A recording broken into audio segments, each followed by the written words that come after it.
उसे सास नहीं नौकरानी चाहिए, अपनी सेवा के लिए। मम्मी जी, आपसे कितनी बार कहा है कि सुबह सुबह मेरा मूड मत ख़राब किया करो। आज मेरे ऑफिस में पार्टी है और आप सुबह सुबह फालतू की बातें लेकर बैठ गई। पहले ही ऑफिस के काम की कितनी टेंशन रहती है और आपका रोज़ रोज़ का ये ड्रामा शुरू हो जाता है। अब मैं और बर्दाश्त नहीं कर सकती। आने दीजिए अमित को। आज मैं शाम को उससे बात करूँगी।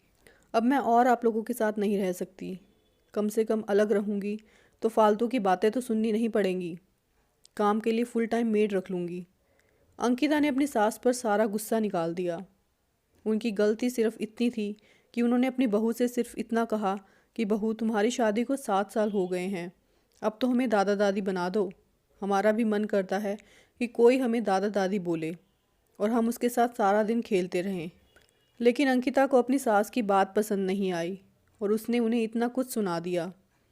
अपनी बहू की बातें सुनने के बाद सुशीला जी बोली कि बेटा, मुझे माफ़ कर दो। आज के बाद मैं तुमसे इस बारे में कोई बात नहीं करूँगी। ये तुम्हारा निजी फैसला है। बस मन में आया था तो मैंने बोल दिया। आगे से मैं ध्यान रखूँगी। तुम लोगों को घर छोड़कर जाने की कोई ज़रूरत नहीं है। और ये सब अमित से मत कहना। वो बेचारा शाम को थका हुआ आता है ऑफिस से और मैं नहीं चाहती कि मेरी वजह से उसे कोई टेंशन हो। उसे कोई टेंशन मत देना। तुम लोग खाओ पियो मस्त रहो। अंकिता ने इस बात का जवाब देते हुए कहा, आपका क्या मतलब है मम्मी जी कि अमित की चिंता सिर्फ आपको ही है और मैं उसे हमेशा टेंशन देती रहती हूँ। घर का कोई काम तो आपसे ठीक से होता नहीं और दूसरों को सिखाने चली हैं। जब भी मैं ऑफिस से घर वापस आती हूँ तब भी सारा किचन फैला हुआ होता है और कुछ भी उल्टा सीधा खाना बनाकर रख देती हैं। और अगर ऐसे में बच्चा हो गया तो उसका ध्यान क्या आप रखेंगी? सुशीला जी बोली, हाँ क्यों नहीं। मैंने 3 3 बच्चे पाले हैं। यहाँ तक कि मेरी छोटी बहन कम उम्र में ही विधवा हो गई थी तो उसके भी दोनों बच्चों को मैंने ही पाला है। तो क्या मैं अपने पोते पोतियों को नहीं पाल सकती? और जहाँ तक रसोई घर की बात है तो मुझे रसोई की कुछ मशीनें चलानी नहीं आती, तो वो काम मैं हाथ से ही कर लेती हूँ, इसलिए थोड़ा सा फैल जाता है। मम्मी जी, मुझसे बहस तो कीजिए मत।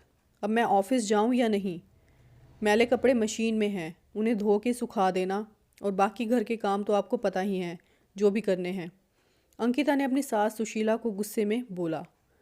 ठीक है बेटा, मैं सब कर लूँगी, तुम आराम से ऑफिस जाओ, सुशीला जी ने जवाब दिया। इन दोनों की सारी बातें सुशीला जी के पति दरवाजे के पीछे खड़े सुन रहे थे। सुशीला जी अपने पति से आंखें चुराते हुए कमरे में आई और बिस्तर ठीक करने का दिखावा करने लगी, लेकिन उनके पति गुस्से में लग रहे थे। उन्होंने गुस्से में सुशीला जी से पूछा कि मेरी तरफ देखो, तुम तो कहती थी कि बहू मुझसे कोई काम नहीं करवाती और मैं खुद ही अपनी मर्जी से सारा काम करती हूँ ताकि बुढ़ापे में हाथ पैर चलते रहें। रोज़ तुम बीपी की, पैर दर्द की दवाई खाती हो और अब समझ में आ रहा है मुझे कि क्यों तुम इतनी जल्दी जल्दी सारा काम करती हो ताकि बहू के आने से पहले सारा काम खत्म हो जाए। वो तुम्हें कुछ बोले नहीं। तुम हमेशा मुझसे झूठ बोलती रही कि बहू तो बच्चा चाहती है, लेकिन मैंने ही उसे मना किया है इतनी जल्दी बच्चा करने से। अगर इतनी जल्दी बच्चा हो गया तो तुम भी मेरी तरह घर गृहस्थी में पड़ जाओगी, जीवन में कुछ कर नहीं पाओगी। लेकिन सच तो ये है कि बहू कभी बच्चा चाहती ही नहीं थी।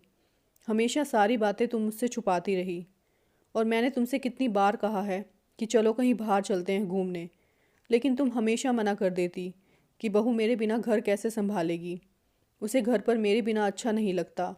वो तो ऑफिस से आते ही पूछती है कि मम्मी जी कहाँ हैं, मम्मी जी कहाँ हैं।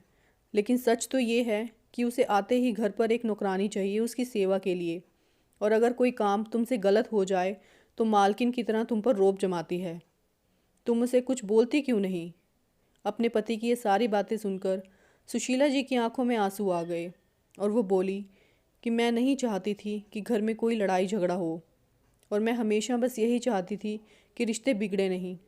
इसलिए मैं हमेशा झुकती रही और जब दूसरों के घरों में लड़ाई झगड़ा होते देखती थी तो मैं सोचती थी कि मैं अपने घर में ऐसी नौबत कभी नहीं आने दूंगी।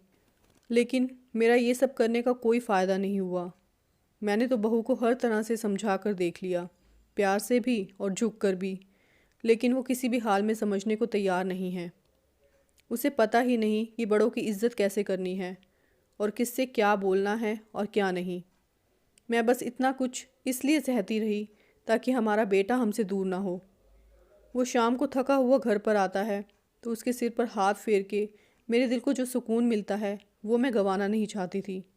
अगर मैं भी बहू की तरह झगड़ा करने बैठ जाती तो हमारा बेटा हमसे कब का दूर हो जाता और मैं तो जीते जी ही मर जाती।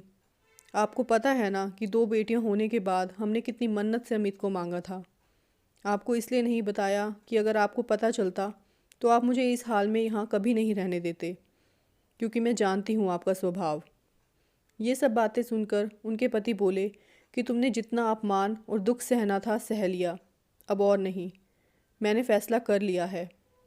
अगली सुबह अंकिता मम्मी जी कहाँ पर हैं ये बोलकर पूरे घर में चिल्ला रही थी और सुशीला जी सुंदर सी साड़ी पहनकर माथे पर बिंदी लगाकर कमरे से बाहर आई तो अंकिता बोली, आपको क्या हो गया मम्मी जी, इस उम्र में ये सब क्या है?